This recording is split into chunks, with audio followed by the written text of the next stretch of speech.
안녕하세요. 영화 리뷰 채널 키노데이의 데이입니다. 이번에 리뷰할 작품은 설 명절을 전후로 세계적으로 뜨거운 반응을 일으키고 있는 넷플릭스의 좀비물 지금 우리 학교는 입니다. 여느 때와 같이 평범하게 흘러가던 효산 고등학교의 일상 속에서 온조, 청산, 남라, 수혁은 복잡한 애정전선을 그려나가기 시작합니다. 한편 은지 역시 늘 그랬듯이 귀남과 그 패거리에게 가혹하게 괴롭힘을 당합니다. 그러나 좀비 바이러스에 감염된 채 병찬의 과학 실험실에 감금되었던 현주가 풀려나면서 효산 고등학교의 일상은 파괴되어 버립니다.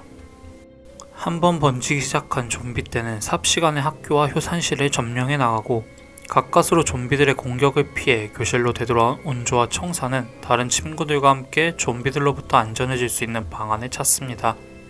그러나 나연을 필두로 좀비보다 무서운 의심과 편견이 교실 내에 퍼지면서 간신히 되찾은 안전마저 사라질 위기에 처하게 됩니다. 기본적으로 좀비물은 사회 비판적 요소를 갖는 장르라고 할 수 있습니다.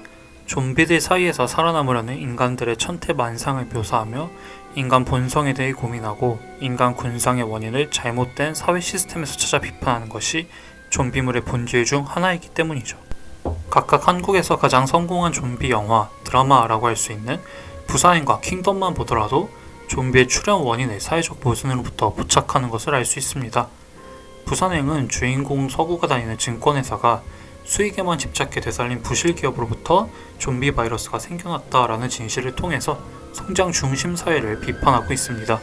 킹덤도 아신전을 통해 조선이라는 국가의 모순이 어떻게 좀비 아포칼립스로 되돌아왔는지를 묘사하고 있죠. 특히 지금처럼 좀비에 대한 설정이 어느 정도 확립된 이상 좀비에 관한 드라마의 중요도는 더욱 큽니다. 근래 창작물 속 좀비는 바이러스 형태로 전파되거나 소리에 민감하고 인육을 탐닉하며 굉장히 빠른 속도로 움직이는 등의 형태를 공유하고 있습니다. 이는 앞서 언급한 부산행이나 킹덤은 물론 월드워 Z, 아미 오브 더 데드와 같은 작품들에서도 찾아볼 수 있죠. 따라서 아주 새롭거나 획기적인 볼거리를 보여줄 것이 아니라면 좀비물은 감정적 측면에서 관객 혹은 시청자를 흡입할 수 있어야 합니다. 이러한 맥락에서 볼 때 동명의 웹툰 원작을 영상화한 넷플릭스 오리지널 시리즈 지금 우리 학교는의 결과물은 흥행과는 별개로 안타까움을 자아냅니다.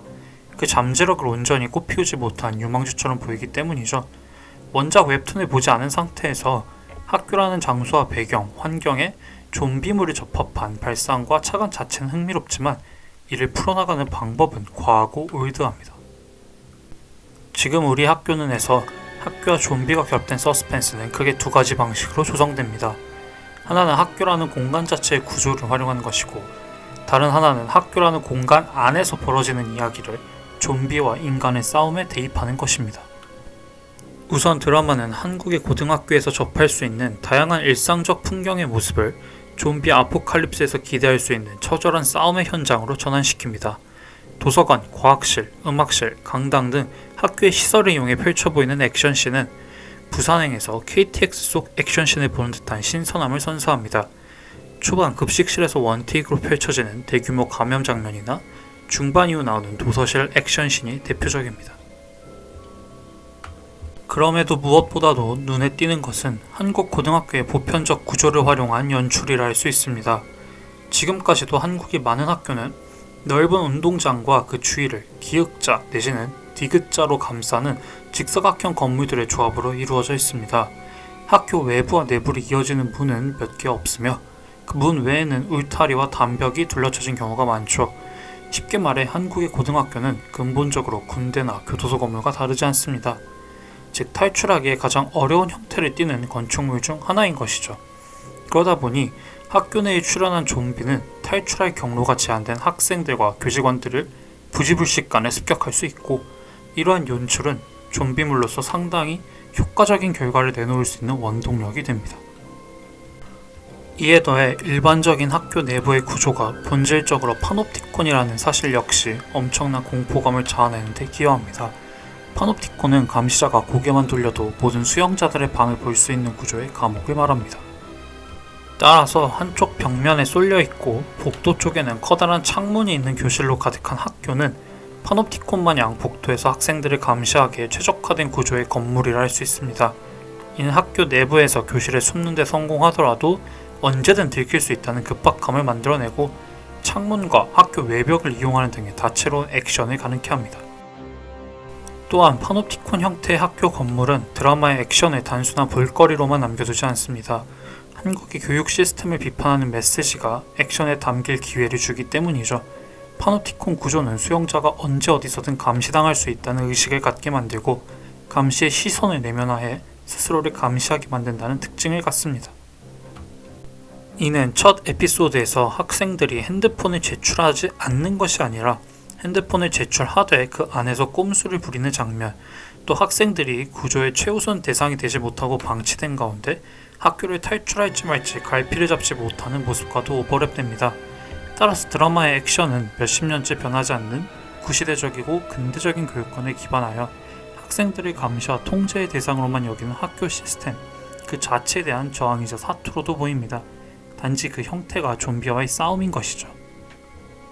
더 나아가 학교라는 건축물을 활용한 메시지는 그 안에서 진행되는 학생들의 이야기를 만나 강도가 더해지기도 합니다. 학교는 지식 전달의 현장일 뿐만 아니라 사회와의 공간이기도 한데 집단 괴롭힘을 비롯한 학생 간의 갈등 및 충돌과 연계되는 작중 좀비와 인간의 사투는 과연 현재 우리 학교가 그 기능을 적절히 다하고 있는지에 대해 의문을 제기하는 것이죠. 작중 좀비 바이러스가 단순한 재난 혹은 우연한 재앙이 아니라 왕따 피해자로부터 발생한 것만 보더라도 이 작품의 의도를 알아챌 수 있습니다. 또 일행 중 누군가가 좀비가 되었을지 모른다는 경계심과 의심의 근간에 기생수라는 단어로 대표되는 편견과 차별심리가 깔려있는 것도 마찬가지입니다. 학교로부터 그 어떤 도움도 받지 못한 채 아이를 낳아야 하는 미혼모 희수 역시 유사한 맥락에서 등장한다고 볼 수 있습니다. 이때 드라마는 학교의 사회화 기능이 작동하지 않는 경우와 지식 전달이 더 강조되는 세태를 동시에 지적합니다. 그 중심에는 좀비 바이러스에 감염되었으나 좀비가 되지는 않는 이른바 절비, 은지, 귀남, 남라가 있습니다. 작중 좀비 바이러스는 사람들의 두려움으로부터 배양되는 모습을 보이는데 이들은 좀비보다도 학교 자체에 더 큰 두려움을 지녔기에 좀비가 되지 않습니다. 집단 괴롭힘의 피해자인 은지는 좀비들보다도 자신의 치부가 주위에 전파되는 것을 더 두려워하죠. 또 좀비가 된 다른 학생들을 내려다볼 때 이번에도 자신은 따돌림을 당했다면서 좀비보다도 자신의 처지를 자주하고 있습니다. 가해자인 귀남 역시 자신이 다른 일진들의 장기짝이나 다름없었다는 그 열등감이 노출되는 것을 좀비만큼이나 또 좀비보다도 두려워합니다. 남라 역시 좀비보다 학교라는 공간을 더 싫어하는 것은 마찬가지입니다. 전교 1등이고 반장이지만 정작 같은 반 학생들과 소통할 줄도 모르는 남라에게 좀비는 오히려 친구를 만들 기회가 되었기 때문입니다. 이렇게 드라마는 좀비를 이용해 좀비보다 더 끔찍할 수도 있는 현재 대한민국의 학교 시스템을 역설적으로 비판합니다. 이러한 맥락에서 보면 가까스로 학교를 탈출한 주인공들이 향하는 곳이 폐교도소에 마련된 임시 수용시설이라는 사실은 아이러니함을 배가합니다. 좀비 때보다 더 끔찍한 학교라는 현실로부터 벗어난 주인공들이 다시금 학교와 다를 것 없는 공간에 갇히는 비극의 물레바퀴처럼 보이기 때문이죠. 다만 그렇기에 결말의 모닥불에 담긴 메시지는 더욱 분명해지기도 합니다. 수용소를 벗어나 폐허가 된 학교로 다시 향하는 주인공들의 모습은 학교라는 공간과 제도 자체가 사라질 수 없는 현실을 보여주죠. 다만 그 학교가 통제받고 감시당하고 사회로부터 묘하게 방치되며 서로를 불신하게 되는 좀비 아포칼립스 같은 학교에서는 안 된다고 말합니다. 효산고등학교 옥상에 피어진 모닥불에는 진정으로 친구를 만들고 서로를 이해하며 성장할 수 있는 공간을 달라는 외침이 담겨 있기 때문이죠. 그러나 지금 우리 학교는 이 보여주고 들려주고자 한 학교 제도에 관한 중요한 목소리는 단발적인 아이디어 수준을 벗어나지 못하는 듯 보입니다. 드라마가 학교라는 연불보다 사회 풍자라는 잿밥에 더 큰 관심을 기울이기 때문입니다. 물론 앞서 말했듯이 좀비물은 사회 비판과 떨어질 수는 없습니다. 그러나 이미 학교와 교육이라는 사회 시스템을 중심 타깃으로 설정한 상황에서 굳이 학교 바깥에서 일어나는 일까지 스토리에 끌어들이는 것은 영리한 선택이라 하기 어렵습니다. 근래 재난 영화에서 빠지지 않는 렉가 유튜버나 개인 방송 이야기를 삽입한 것, 사회 지도층의 모순, 왜곡된 개신교 및 님비 현상을 비판하는 장면들이 대표적입니다. 그 덕분에 전형적이고 진부한 캐릭터 클리셰를 파괴할 수 있었던 것은 사실입니다. 자신의 입속을 챙기면서도 진짜 시민을 생각하는 정치인, 다수를 위해 소수를 희생하는 결정에 죄책감을 느끼는 군인처럼 기능적으로 소비되지 않는 입체적인 캐릭터는 분명 극의 신선함을 불어넣어주죠. 그러나 이는 각 부분을 조각으로 쪼개볼 때의 장점일 수는 있어도 전체적으로는 분량 및 비중 분배의 실패라고 볼 수밖에 없습니다.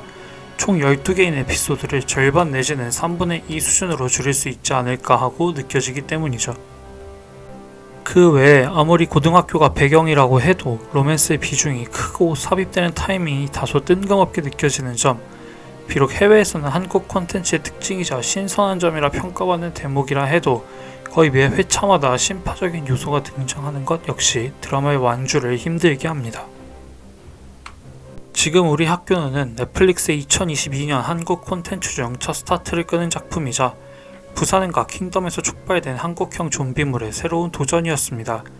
실제로 설 연휴 직전에 공개된 후 플릭스 페트롤 월드 랭킹에서 미국과 영국을 포함한 TV쇼 부문 1위를 차지하는 등 뛰어난 흥행을 기록하고 있기도 합니다. 다만 확실하게 갈리는 장단점을 고려하면 지금 우리 학교는의 성공은 온전하지 않게 느껴집니다.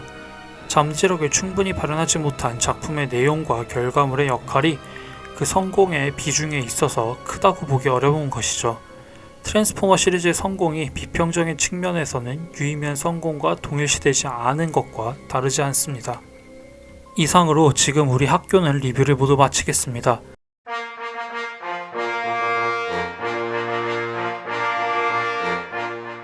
더 많은 영화 리뷰를 원하시는 분은 아래 링크를 통해 보실 수 있으니 많이 이용해주세요. 리뷰 내용이 마음에 드셨다면 리뷰 제작에 큰 힘이 되는 구독과 좋아요, 알림 설정 모두 부탁드립니다. 끝까지 봐주셔서 감사합니다. 데이였습니다.